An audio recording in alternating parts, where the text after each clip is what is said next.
My name is Arno. I'm the Education Coordinator here at the BGCL, and I'd love to introduce my guest here, Connor. Hello. Connor, yeah, if you don't mind introducing yourself, telling us a little bit about yourself. Hi there. I'm Connor. I go by Connor HD a lot of the time. I'm a musician, and what I actually get paid to do is that I am an audio technician slash audio engineer. I'm kind of a jack of all trades when it comes to sound and the recording or projection thereof. Cool. So that kind of answers my first question, which was, what do you do for a living? So Connor, do you want to just go into real quick, what is audio engineering? Sure. Yeah. So audio engineering is the practice of recording music or recording sound. I suppose you could do audio engineering for voiceovers. You could do it for like advertisements. But for me, it's mostly recording music and recording it in a lot of different ways. And where do you do that right now? Right now, I'm split between kind of three hubs. I have a little studio at home. I work from time to time at the Calgary Recording Company, which is a great little studio here in Calgary, Alberta. And I also do live sound at the National Music Center and the King Eddie bar and restaurant that is connected there. Cool. Why did you originally get into this career? Well, I was always a musician and I always loved music. I really loved to perform music. And I found that some of my favorite memories, kind of as my career in music was ongoing, was my experiences in recording studios. It was always very fascinating to see that recording in itself became kind of a personalized art, almost like playing an instrument. Everyone had a different way of doing it. There are some people that would do it one way and some people that would do it a completely different way. So I found that that in itself was kind of a really cool way to express yourself, to express myself. So I decided to look up how the heck to do it and whether it would be easy to do kind of like by myself at home. So for the first few years, I did it just kind of reading forums on the internet, watching guides on YouTube, trying to like kind of figure out how to get started in that world.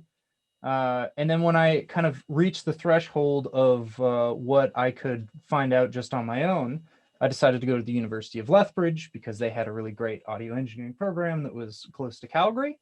I got my degree in the digital audio arts. And finally, I moved back to Calgary and I just went pounding the pavement trying to find anyone who wanted to be recorded, who needed live sound, or any place that could utilize any kind of audio production. Cool. And what does the day-to-day look like for you? It's pretty interesting, actually. That's one of the things that I find most exciting about this career is it can vary wildly from day to day. It keeps you on your toes, and it keeps me very excited about the work.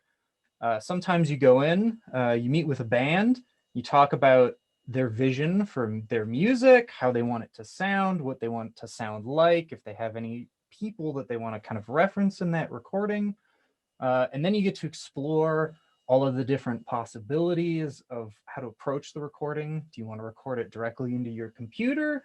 Do you want to record it to like an older version of like what people used to use? Actually, right behind me, I have this great 4-track recorder that I'm currently, I don't know if you can see it on here. Oh, yeah, you can kind of see it. Yeah, we can. Yeah, so that goes right to cassette tapes, which I don't know if anyone out there is still using or listening to, but I think it's a pretty cool thing. I have some like older, even older, big reel-to-reels in this studio. And at the Calgary Recording Company, we actually track to a 24-track, 2-inch tape, which is like a big, big, thick tape. Uh, so there's lots and lots of options, and so you get to work with artists, you get to experiment. It's like a big science lab, and it's really really fun. And then other days you're actually mixing live music, so you have a venue, you go into the venue, sit behind a soundboard, the band plays, you set up all the microphones, and you just make them sound really great for the audience. And it's really gratifying because if the show sounds really good and if the audience is really into it, you get to know that you had an important part in making that night really great for both the artist and the audience. Awesome. And what type of, I know you already touched on this a little bit, but what type of training or schooling did you do? I know you were talking about how you were self-taught for the first little bit, going through forums, guides, and YouTube, and then you went to the University of Lethbridge. Yeah, it's one of the things that I think is really great about kind of being an audio engineer in this day and age is it's very accessible. You can go down to your local music store and you can pick up like kind of the basics of what you need, probably for under 300 or 400 bucks. Uh, and you can just get started experimenting. You can go. There's tons of free programs online. There's lots and lots of guides and resources out there. So even before I had hit my kind of formal education and formal post-secondary schooling, I already had like a pretty good understanding of like what the basics were, the building blocks were. And actually having the experience of going into a studio and like having been recorded was pretty useful in that regard too. Uh, and I know a lot of people who were self-taught their entire career. I know I kind of thrived best when I had a little more structure, which is why I went and I sought out kind of higher education. But I know a lot of people who do amazing, amazing work who are completely self-taught from the ground up. And that's one of the things that's so exciting about this kind of career is you get to kind of develop your own voice and your own style. And I think that's really cool. That's awesome. That ties in really well to my next question. How does someone get a job in this field? So I know you talked about knowing a lot of people in the field, all of which come from different backgrounds.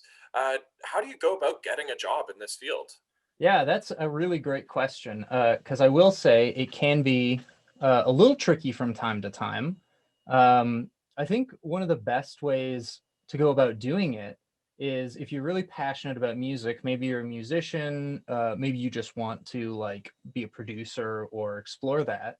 Uh, I would say go to shows, meet people, meet musicians that inspire you, talk to them about like how they approach, how they want their sound to sound, uh, and really just start kind of at that level. Meet people, meet musicians, and see if they're willing to record you or have you record them. Uh, because that's where you'll get kind of the best experiences.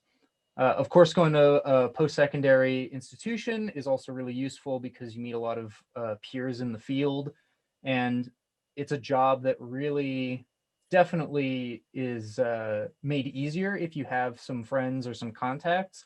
Not even people who like own spaces, but just people who have a similar mindset or different techniques, because you can always bounce ideas off of them.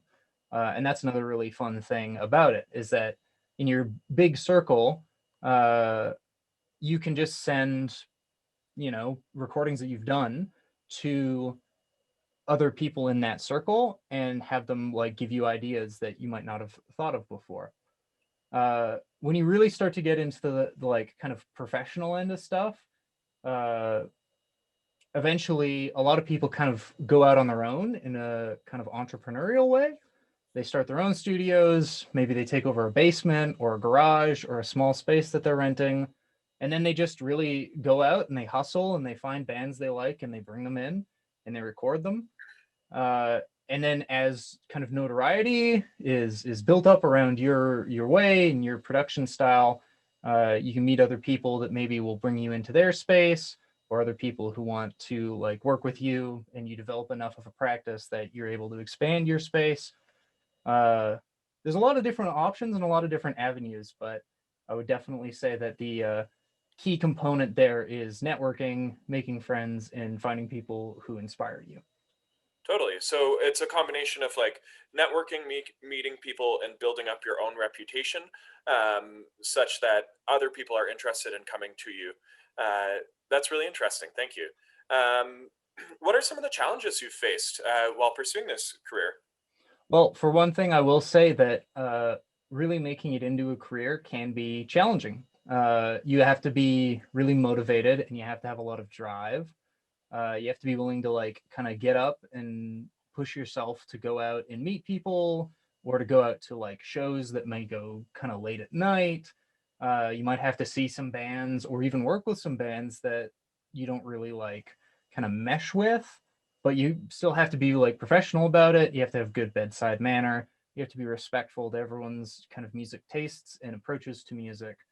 Um, and you have to try and kind of continue to remind yourself about being kind of a neutral party. It can definitely be a little thankless sometimes, especially when you're doing kind of live mixing and uh, all of the glory goes to the musicians, which by and large it probably should, even though you played a really like substantial hand in that night's sound, how good it sounded, say. Um, so kind of keeping a moderate ego and keeping a solid drive, I would say, are kind of the two biggest hurdles to get over. Totally. Do you have any advice or tips for youth who are interested in this, or what would you tell someone who is brand new to this? Well, I would say that if you have an interest in audio engineering or being like an audio technician, it is more accessible now than it ever has been. And for like a super, super affordable amount on Amazon or at your local music store, you can get pointed in the right direction. My biggest piece of advice would be to just do it. Get kind of a entry level or even below entry level. If you can record a microphone onto your computer, even if it's just through your webcam, I would say start now.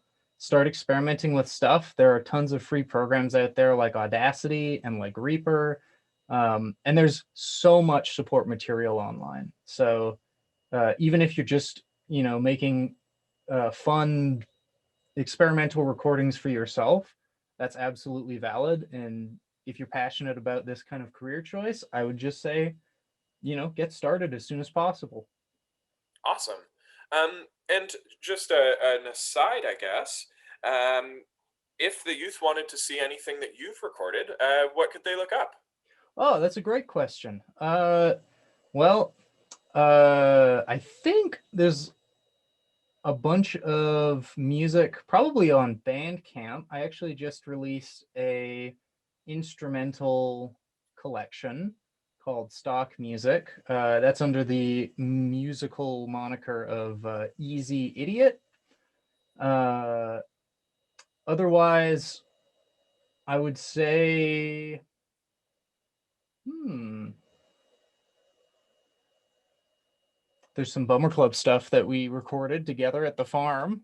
I don't know. I don't know how much the genre album was like a co-pro between me and Ian at the music's at the Calgary Recording Company. Uh, yeah, that's kind Awesome. of the big things. Thank you. I'll make sure to put links to those below the video so that youth can kind of see those, see some of the stuff you've worked on. I'd just like to thank you for your time. I really appreciate this. If any of the youth who are tuned in, I just want to remind you that we will be posting videos throughout the week. And if you have any questions for Connor, feel free to submit them on the form on our website. We will be happy to send those questions off to Connor. And if we have enough questions for Connor, then we might book another Zoom session where he can talk to you directly. Uh, Otherwise, thank you so much for your time, Connor. Stay tuned, everyone. Thank you. Thanks, everyone.